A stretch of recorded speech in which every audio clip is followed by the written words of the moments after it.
আসসালামু আলাইকুম। আমি ডক্টর কাউসার। আজকের আলোচনার বিষয় হচ্ছে শীতকালে কিছু রোগ রয়েছে যে রোগগুলো শিশুদের বেশি হয়ে থাকে, এমন কয়েকটা রোগ নিয়ে আজকে কথা বলবো। যেমন এক নাম্বার হচ্ছে ডায়রিয়া। অনেক জীবাণুর জন্য কিন্তু ডায়রিয়া হয়ে থাকে, কিন্তু শীতকালের ডায়রিয়ার জন্য সবচেয়ে বেশি যে ভাইরাসটা দেয় তার নাম হচ্ছে রোটা ভাইরাস। এই রোটা ভাইরাসের জন্য ডায়রিয়া হয়ে থাকে এবং আমাদের করণীয় হচ্ছে শিশুকে পরিষ্কার পরিচ্ছন্ন রাখতে হবে এবং যখন ডায়রিয়া হবে শিশুকে ওআরএস স্যালাইন দিতে হবে। এবং ওআরএস স্যালাইনের বানানোর নিয়ম হচ্ছে প্রতি 500 ml পানির মধ্যে 1 প্যাকেট গোলাবো এবং শিশু যতবার পায়খানা করবে তারপরে শিশুকে ওআরএস স্যালাইন দিতে হবে। এবং শিশু যদি ছোট হয়ে থাকে আমরা তাকে চামচে ওআরএস স্যালাইনটা দিব এবং একটু বড় হলে তাকে আমরা গ্লাসে দিব, কিন্তু কখনো ড্রপার অথবা ফিডারে শিশুকে ওআরএস স্যালাইন খাওয়ানো যাবে না। এবং আমি আমার আগের ভিডিওতে রোটা ভাইরাসের ভ্যাকসিন সম্পর্কে আলোচনা করেছিলাম, আপনারা দেখে নিতে পারেন। এখন 2 নাম্বার, শীতকালে শ্বাসকষ্টজনিত রোগগুলো একটু বেশি হয়, যেমন নিউমোনিয়া, ব্রঙ্কিওলাইটিস, ব্রঙ্কিওলেজমা অর্থাৎ হাঁপানি রোগ। এই রোগগুলো শীতকালে একটু বেশি হয়ে থাকে। এখন এই শ্বাসকষ্টজনিত রোগগুলোর জন্য আমাদের করণীয় কি? আমাদের করণীয় হচ্ছে শিশুকে পরিষ্কার পরিচ্ছন্ন রাখতে হবে এবং শিশুর নাক বন্ধ রয়েছে কিনা সেই দিকে খেয়াল রাখতে হবে। যদি শিশুর নাক বন্ধ থাকে আমরা শিশুর নাকে নর্মাল স্যালাইন অর্থাৎ নর্থল ড্রপ রয়েছে, এগুলো আমরা নিয়মিত ব্যবহার করে শিশুর নাক পরিষ্কার রাখতে পারি।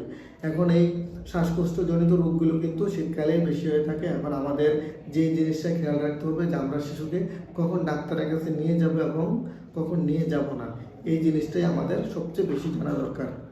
এখন আমরা শিশুকে কখন ডাক্তারের কাছে নিয়ে যাব না, ধরুন আপনার শিশু সারাদিনে 3 থেকে 4টা কাশি দিয়েছে, তার কোনো জ্বর নাই, কোনো বমি নাই, তার পায়খানা প্রস্রাব ভালো, তার অ্যাক্টিভিটি ভালো অর্থাৎ ঠিকমতো খেলাধুলা করছে, এই অবস্থায় শিশুকে ডাক্তারের কাছে নিয়ে যাওয়ার প্রয়োজন নাই।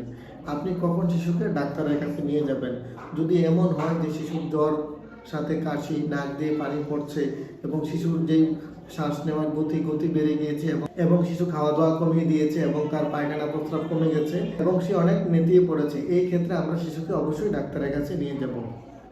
এখন আসি নাম্বার 3, সেটা হচ্ছে নিপা ভাইরাস। এইটার সম্পর্কে আসলে আমাদের অনেকেরই ধারণা নাই, আবার অনেকেই আমরা নিপা ভাইরাসের নাম জানি।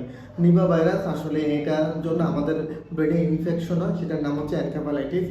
এই রোগে যারা আক্রান্ত হবে তাদের মধ্যে শতকরা 100 জনের মধ্যে 70 থেকে 80 জন রোগ মৃত্যুবরণ করে থাকে। এখন এই রোগটা কিভাবে ছড়ায়? আমরা যে কাঁচা খেজুরের রস খেয়ে থাকি, বাদুড় এই জীবাণুটা বহন করে কাঁচা খেজুরের মাধ্যমে এই জীবাণুটা আমাদের শরীরে প্রবেশ করে। এখন আমাদের করণীয় হচ্ছে যে কাঁচা যে খেজুরের রসটা রয়েছে সেটা সম্পূর্ণরূপে খাওয়া বন্ধ করে দিতে হবে। যদি সিদ্ধ করা অর্থাৎ গরম করা খেজুরের যে রসটা রয়েছে সেটাও যদি আমরা বাদ দিতে পারি খুব ভালো। একটা সময় ধারণা করা হতো যে বৃদ্ধ লোক বা বয়স্ক লোক যারা নিপা ভাইরাসে তারা শুধু আক্রান্ত হয়, কিন্তু এখন দেখা যাচ্ছে যে 10 থেকে 20 বছরের বাচ্চারাও আক্রান্ত হচ্ছে এবং এটা খুব মারাত্মক আকার ধারণ করছে। এখন আসি নাম্বার 3, শীতকালে আমাদের অনেক ঠান্ডা কাশি হয়, যে গ্রামে দেখা যায় যে দাদিরা সরিষার তেল এবং রসুন মিশিয়ে আমাদের অর্থাৎ বাচ্চাদের গায়ে দিচ্ছে এবং এটা কিন্তু একদমই ঠিক কাজ হচ্ছে না এবং এটা কখনোই করা যাবে না।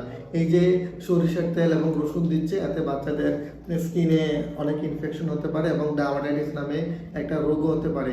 এবং সবার জন্য একটা মেসেজ, সেটা হচ্ছে যে শিশুদের গায়ে কখনো সরিষার তেল দেওয়া যাবে না, কারণ এতে স্কিনের ইনফেকশন হয়। এবং শীতকালে দেখা যায় যে শিশুদের শরীর অনেক ড্রাই থাকে, সেই ক্ষেত্রে আমরা শিশুদের গায়ে অলিভ অয়েল অথবা বিভিন্ন ধরনের লোশন ব্যবহার করতে পারি, কিন্তু সরিষার তেল কখনো ব্যবহার করা যাবে না। এখন আসি নাম্বার 4, শীতকালে অনেকগুলো দুর্ঘটনা ঘটে এবং এই দুর্ঘটনা ঘটার অনেক কারণ রয়েছে এবং কয়েকটা কারণ আমি ধাপে বলছি। যে শীতকালে আমরা বারবার তরকারি গরম করি, তারপর শিশুকে গরম পানি অথবা বাসার সবাই গরম পানি খাওয়ার জন্য পানি গরম করছি এবং শিশুকে গোসল করানোর জন্য পানি গরম করছি এবং গ্রামে দেখা যায় যে আগুন জ্বালিয়ে সবাই আগুন পোহানো হয় আর কি।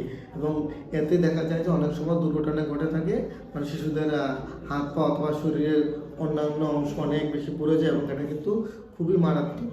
এখন শিশুদের বা বড় যে কারোর যদি আগুনে পুড়ে যায়, আমাদের করণীয় হচ্ছে যে আমরা ওই আগুনে পোড়া জায়গায় খুব তাড়াতাড়ি ঠান্ডা পানি দিব এবং যত দ্রুত সম্ভব শিশুকে নিকটস্থ স্বাস্থ্য ক্লিনিকে নিয়ে যাব।